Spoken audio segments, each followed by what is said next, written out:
maka selalu melibatkan serum ya. Jadi sero itu sera yang artinya adalah serum ya. Nah, di dalam serum terdapat antibodi atau imunoglobulin atau antiserum.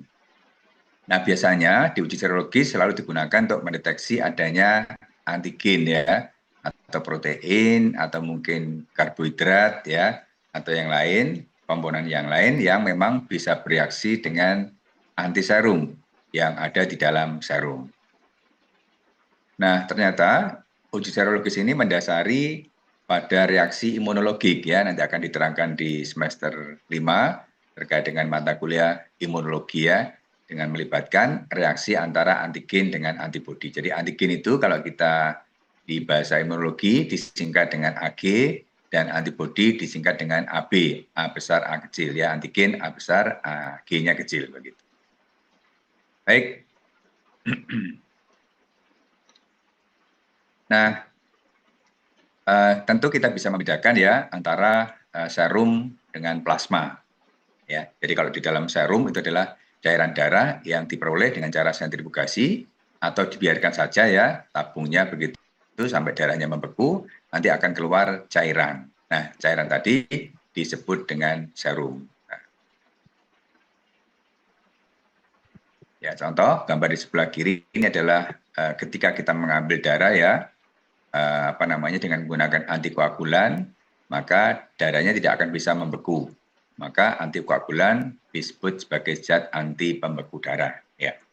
Nah, jika ketika kita mengambil darah menggunakan zat antikoagulan, maka dia akan tidak bisa tidak bisa membekukan darah, jadi darah yang tetap cair, gitu ya. Dan ketika kita sentrifus, nanti akan ada dua bagian atas adalah plasma, bagian bawah adalah sel, dalam hal ini adalah sel-sel darah. Ya, sementara gambar sebelah kanan adalah ketika kita mengambil darah tanpa antikoagulan, ya, tanpa zat anti pembeku darah, maka darah akan segera membeku. Ya. Nah, kalau darah ini membeku, kemudian kita miringkan itu tabungnya ya, sebelum kita darahnya membeku, kita miringkan tabungnya, nanti akan keluar cairan. Nah, cairan tadi disebut sebagai serum. Sedangkan bagian yang mengendap adalah merupakan clot ya, yang merupakan darah yang sel-sel darah yang terperangkap ya di dalam fibrin sehingga dia bentuknya menggumpal seperti ini. Sekali lagi, kalau kita mengambil darah tanpa antikoagulan adalah berbentuk serum, sedangkan mengambil darah dengan antikoagulan menjadi plasma. Nah, kemudian di bagian gambar atas adalah serum ya, yang kita lihat di sini. Bagian atas adalah plasma, bawahnya adalah serum ya. Nah, di dalam serum itu mengandung lebih dari 100 macam protein. Ya, macam-macam proteinnya. Ada antibodi, misalnya kalau ayam pernah terpapar dengan ND ya, maka di dalam serum terdapat antibodi ND. Sapi yang pernah terpapar dengan PMK terdapat antibodi PMK dan sebagainya. So di sana ada sitokin, ada interleukin ya, ada komplement dan sebagainya, dan lebih dari 100 macam protein. Sementara di dalam plasma juga demikian. Namun demikian pada beberapa kondisi pada uji serologis lebih menggunakan serum daripada plasma. Kenapa? Di dalam serum tidak terdapat zat-zat kimia ya, yaitu zat antikoagulan yang ditambahkan ke dalam darah. Sementara pada plasma terdapat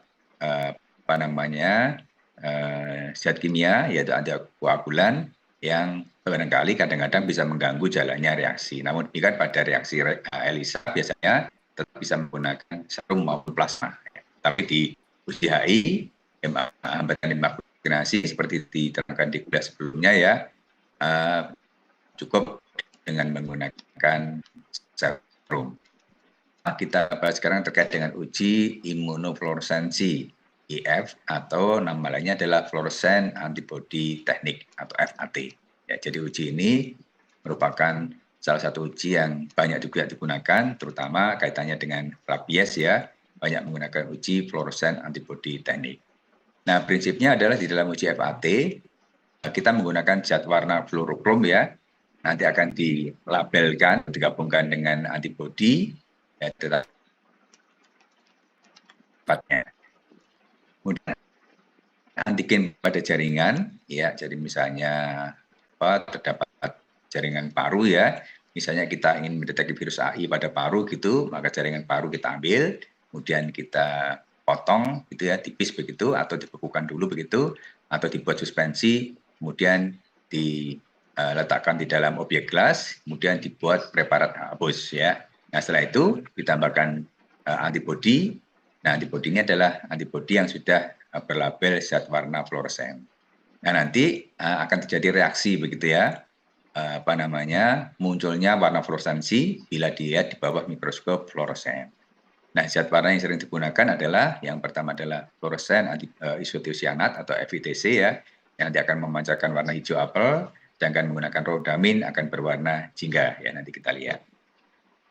Ini adalah prinsip pada FAT ya. Jadi FAT ada dua jenis. Yang pertama adalah direct FAT, direct fluorescent antibody technique. Yang kedua adalah indirect fluorescent antibody technique. Nah, bedanya adalah yang pertama pada direct, maka yang kita fiksasi pada objek gelas adalah antigen. Dalam ini ada jaringan begitu ya, yang mengandung antigen. Misalnya paru tadi mengandung virus AI begitu ya, kemudian kita lekatkan pada objek gelas, kita fiksasi, kemudian ditambahkan dengan antibodi anti-AI yang berlabel zat warna fluorofor atau fluorokrom. Ya. Maka nanti untuk melihatnya dilihat di bawah mikroskop fluoresen, ya nanti akan ada warna fluoresensi yang berwarna hijau atau merah. Ya. Sementara pada indirect biasanya kita gunakan untuk mengukur antibodi ini ya, atau tetap aja bisa deteksi antigen yang ada di dalam jaringan, kemudian ditambahkan antibodi tanpa label. Jadi misalnya adalah jaringan paru ya yang terinfeksi virus AI, kemudian kita potong tipis, dilekatkan pada objek gas, difiksasi, dan ditambahkan dengan antibodi AI. Kalau dia memang AI berarti akan bereaksi ya antara virus AI, antigen AI dalam jaringan paru dengan antibodi AI. Nah, kemudian ditambahkan antibodi sekunder ya yang berlabel zat warna fluorofor atau fluorokrom. Nah, antibodi sekunder ini adalah anti-antibodi ya.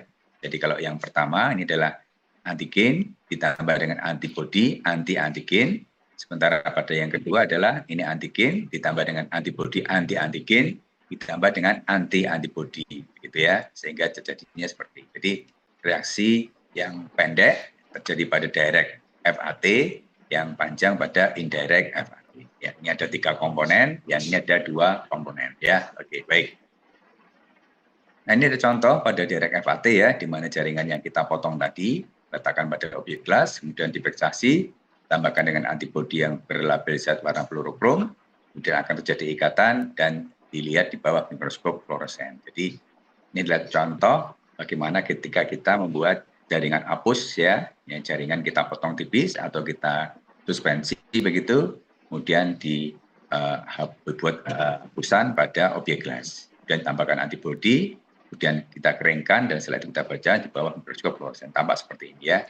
Ini adalah reaksi yang positif pada direct FAT ya, menunjukkan ada sel yang positif yang berwarna fluoresen, hijau fluoresen, sementara yang gelap itu adalah yang dia negatif. Nah, yang kedua adalah indirect FAT, dalam hal ini seperti saya sebutkan tadi ya, antigen ya difiksasi pada objek gelas, tambahkan dengan antibodi yang tanpa dilabel, dan tambahkan anti-antibodi atau anti-immunoglobulin yang dilabel dengan zat warna fluorokrom, kemudian dilihat di bawah mikroskop fluoresen, tampak gambar seperti ini. Jadi hijaunya sama ya, tapi reaksinya berbeda. Yang direct tadi adalah terdiri dari 2 komponen, yang indirect terdiri dari 3 komponen. Baik, nah gunanya untuk apa pada reaksi FAT? Ternyata yang pertama adalah mengetahui adanya antigen pada sayatan jaringan atau biakan sel ya. Jadi misalnya ada otak anjing yang terinfeksi virus rabies ya, maka otaknya kita potong tipis, letakkan pada objek gelas, kemudian fiksasi ya, kemudian seterusnya seperti tadi. Atau kultur sel ya, kultur sel yang kita biakan dengan virus ND begitu, tulari dengan virus ND, kemudian kultur selnya kita fiksasi pada objek gelas, kemudian tambahkan dengan antibodi. Nanti akan tampak adanya fluoresensi seperti ini ya. Jadi yang hijau ini adalah FITC, yang merah ini adalah rodamin. Ya. Yang kedua adalah mengetahui tempat replikasi virus di dalam sitoplasma atau inti sel. Gambar ini menunjukkan bahwa ada fluoresensi di pinggir ya, di tepi dari sel. Menunjukkan bahwa virus bereplikasi di dalam sitoplasma. Sementara kalau bagian tengah seperti ini berarti virusnya replikasi di dalam sitoplasma, di dalam inti sel gitu ya. Dan yang ketiga adalah mengatur adanya antibodi spesifik dalam serum penderita. Jadi kebanyakan yang direct FAT digunakan untuk mendeteksi antigen, sementara yang indirect FAT digunakan untuk mendeteksi adanya antibodi di dalam serum penderita. Ya. Baik. Yang kedua adalah enzim linked immunosupplement assay atau ELISA ya, di mana merupakan uji yang sensitif ya. Jadi kalau pada FAT tadi hanya kualitatif, maka di ELISA adalah sangat kuantitatif ya. Nah, bedanya tadi kalau di FAT menggunakan label zat warna fluorokrom, maka pada ELISA menggunakan label enzim ya. Ada beberapa jenis enzim yang dipakai, yaitu adalah pertama Bose-Radish peroxidase yang biasa disingkat dengan HRP, alkaline fosfatase dengan AP, kemudian beta galactosidase, dan glukosa oksidase. 4 enzim ini sering digunakan sebagai bahan untuk melabel antibodi atau antigen pada ELISA. Namun yang paling sering lagi dari 4 ini, 2 yang pertama ya, yaitu HRP dan AP. Nah, bedanya lagi dengan FAT, kalau tadi harus dibaca dengan mikroskop fluoresen, maka pada ELISA menggunakan alat yang disebut dengan ELISA reader. Seperti apa nanti kita lihat. Ya, ini adalah contoh beberapa jenis ELISA ya.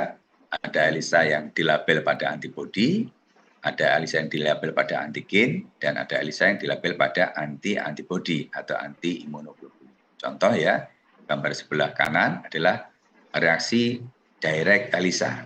Ya, dalam hal ini antibodi yang berlabel enzim kita gunakan untuk mendeteksi adanya antigen di dalam jaringan atau di dalam mikroplate ya, karena sudah kita reaksikan di dalam mikroplate-nya. Prinsipnya adalah antigen dilekatkan pada fase padat, jadi yang gambar di arsir ini, garis di arsir ini adalah fase padat atau mikroplate ya pada ELISA. Segitiga pertamanya adalah antigen, dan huruf Y yang ada E-nya adalah antibodi yang berlabel enzim. Ya, sehingga dengan demikian akan terjadi reaksi antara antigen dengan antibodi yang berlabel enzim. Ini mirip pada direct FAT ya, cuma bedanya antibodinya menggunakan label yang berbeda. Yang kedua adalah double antibody sandwich ya, seperti kalau saudara makan roti sandwich gitu ya.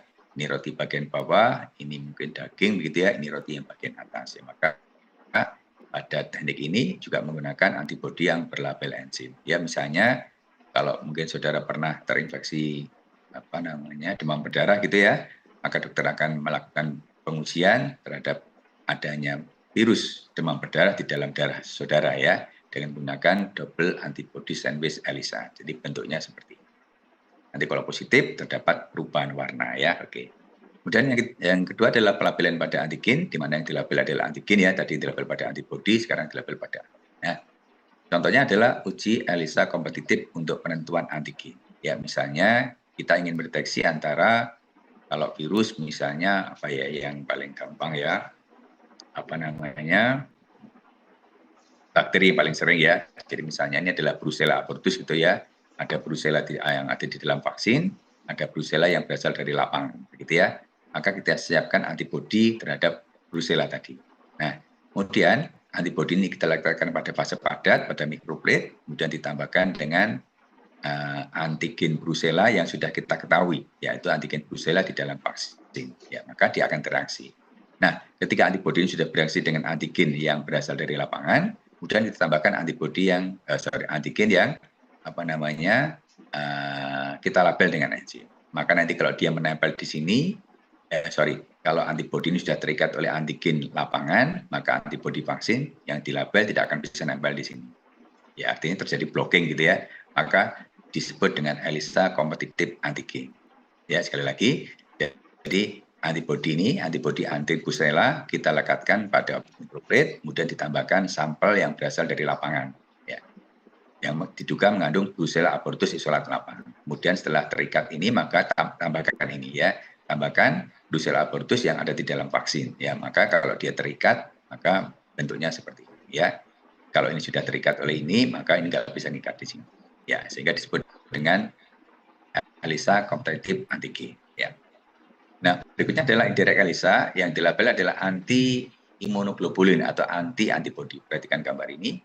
Ini adalah antigen yang kita coating ya, misalnya adalah antigen ND ditambah dengan serum ayam. Ya, kemudian setelah itu tambahkan dengan antibody anti ayam. Ya. kalau misalnya saya rubah menjadi distemper ya, antigen distemper yang segitiga ini, maka ini adalah antibodinya anjing, ini adalah konjugatnya anti anjing. Ya, jadi antibodi ini adalah anti terhadap antigen distemper, anti antibodi, anti terhadap apa namanya antibodinya anjing, gitu ya. Tetapi anti antibodi ini tidak anti terhadap ini ya. Jadi kalau ini kita reaksikan dengan ini, hasilnya negatif. Ya, tapi kalau ini dengan ini dulu, udah ditambah ini, baru hasilnya dia positif. Ya, nanti akan dipraktekkan di semester depan di kuliah ilmu penyakit viral. Ya. Baik. Nah, di dalam melakukan ELISA, maka tahapannya panjang ya. Ada pertama adalah coating antigen atau pelapisan antigen atau antibodi pada microplate, tergantung dari kasusnya ya. Jadi apa yang kita akan uji. Kemudian yang kedua adalah blocking, ketiga adalah penambahan sampel, keempat penambahan konjugate, kelima adalah penambahan substrat, dan keenam adalah pembacaan. Nah, setiap tahapan ini diikuti dengan washing yang akan dipraktikkan di semester ketika saudara di semester di mengikuti mata kuliah ilmu penyakit viral ya. Di semester 4 tentunya ya. Oke. Nah, ini adalah bentuk dari alat ya yang disebut dengan ELISA reader. Ya, bentuknya seperti ini, ada di lab Viro di lantai 2 dan ada juga di lab Biomol di lantai 3. Ya. Nah, contohnya ketika kita menggunakan ELISA ya dengan label HRP, host radius peroksidase, dengan substrat TMP, nanti akan menghasilkan warna biru dan harus dibaca di panjang gelombang 650 nanometer. Sementara kalau kita menggunakan label HRP pada antibodi, kemudian digunakan substratnya adalah 5 aminosalisilik, maka harus dibaca di 450, warnanya adalah kuning ya, kuning keorinan gitu ya. Sementara ketika kita menggunakan label alkalin fosfatase dengan substrat PNPP, maka dibaca di panjang gelombang 405 warnanya kuning seperti itu. Ya. Lanjut. Nah, ini ada contoh lain ya, ada yang berwarna biru, ada yang oranye dan ungu, tergantung dari panjang gelombang masing-masing ya. Silakan dibaca terkait dengan penggunaan label dan substrat yang digunakan pada ELISA.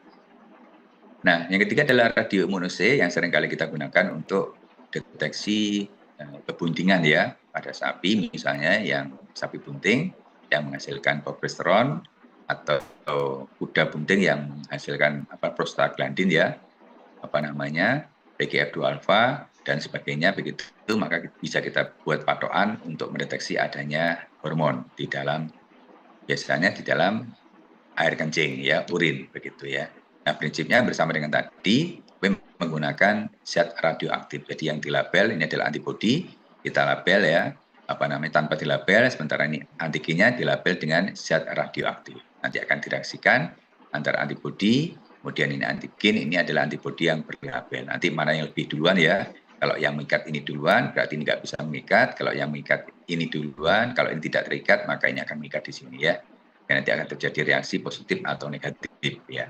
Contohnya misalnya pada deteksi kehamilan, reaksi alergi dan sebagainya. Alatnya disebut dengan gamma counter. Jadi sekali lagi, pada ELISA digunakan ELISA reader, pada FAT digunakan mikroskop fluoresen, dan pada radioimmunose digunakan gamma counter. Ya, oke. Yang keempat adalah immunohistokimia atau immunohistochemistry ya, yang disingkat dengan IHC. Ini prinsipnya sama dengan ELISA ya, tapi dia menggunakan jaringan yang dilabel dengan enzim ya, tetapi prosesnya mirip dengan di histologi ya atau di patologi. Jadi jaringannya itu kita siapkan dalam formalin, masukkan ke dalam formalin, kemudian dipotong tipis dengan mikrotom, kemudian baru ditambahkan dengan antibodi ya yang berlabel enzim, kemudian terakhir nanti akan diwarnai dan akan terlihat warna spesifik gitu.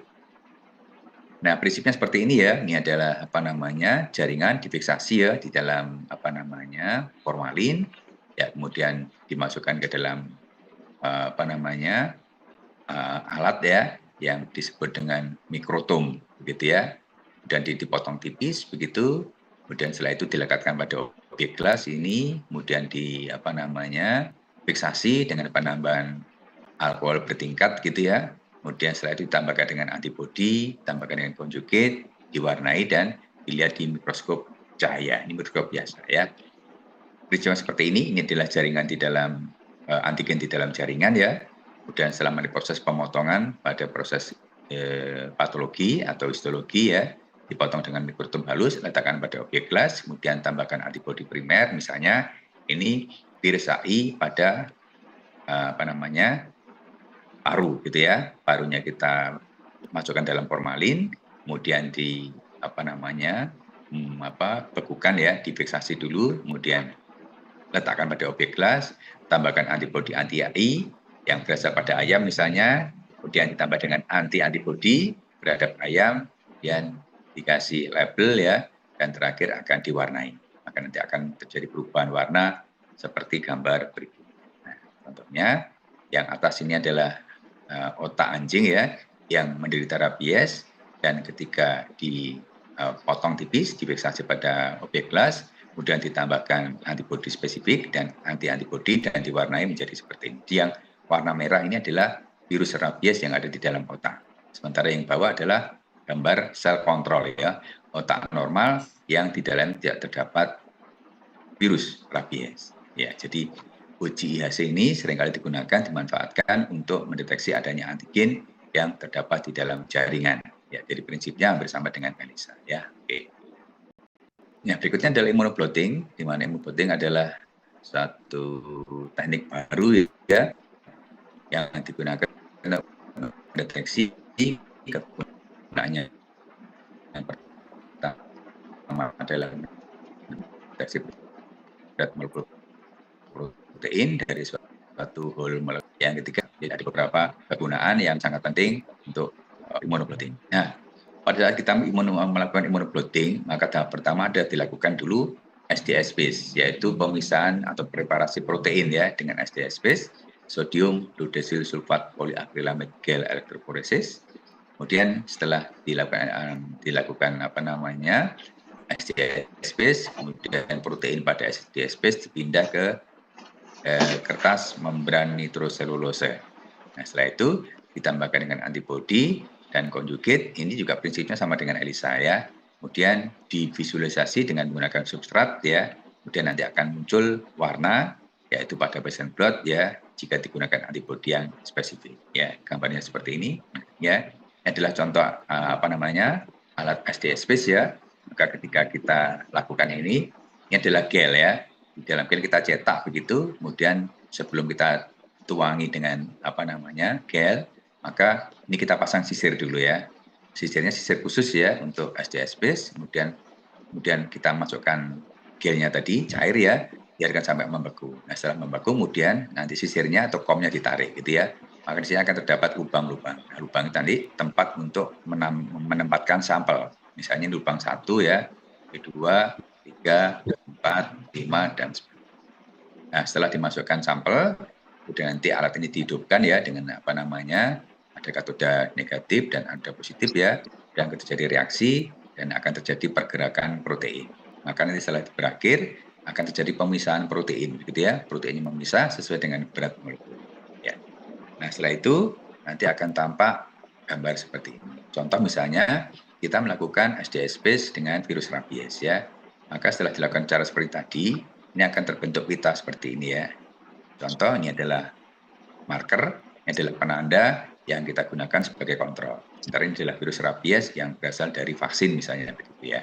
Maka nanti akan terjadi pemisahan protein ya, ada 1, 2, 3, 4 yang tampak ya.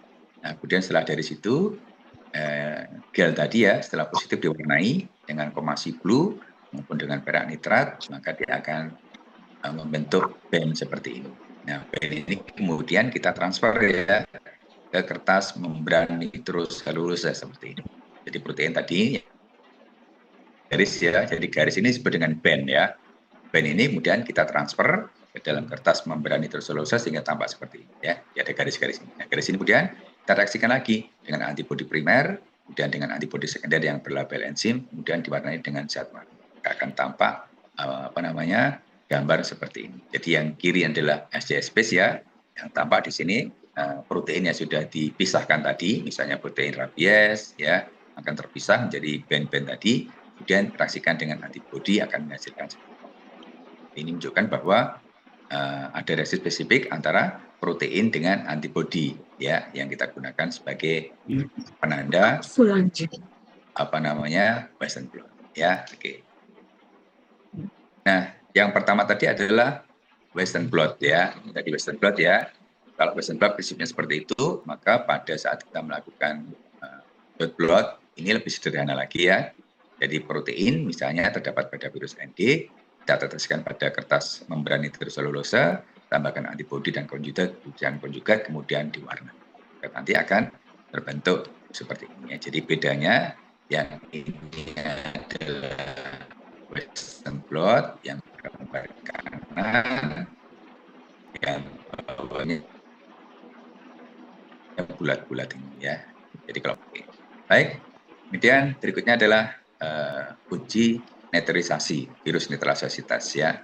Virus netralisasi tes atau serum netralisasi tes. Dalam hal ini prinsipnya adalah virus akan menjadi non-infektif bila digabungkan dengan antibodi spesifik terhadap virus tersebut. Misalnya kita ingin melakukan uji netralisasi terhadap virus ND ya, maka kita siapkan virus ND, tambahkan antibodi ND ya, campur begitu dalam satu tabung, kemudian kira-kira 1 jam ya.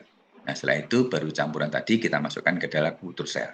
Ya, misalnya kultur sel dari sel fibroblast embrio ayam, sel kultur sel dari misalnya ginjal gitu ya. Nah uji netralisasi ada 2 cara, yaitu yang pertama adalah serum konstan, virus diencerkan. Ya, jadi kita memiliki virus banyak gitu ya, kita encer-encerkan, tapi serumnya tetap ya, kan disebut dengan serum konstan, virus diencerkan. Tujuannya untuk mengidentifikasi virus. Ya, sampai seberapa jauh virus tadi positif dengan antibodi yang konstan. Ya. Yang kedua, untuk mendeteksi reaksi silang di antara beberapa strain virus, dan ketiga adalah membandingkan level antibodi dalam serum pada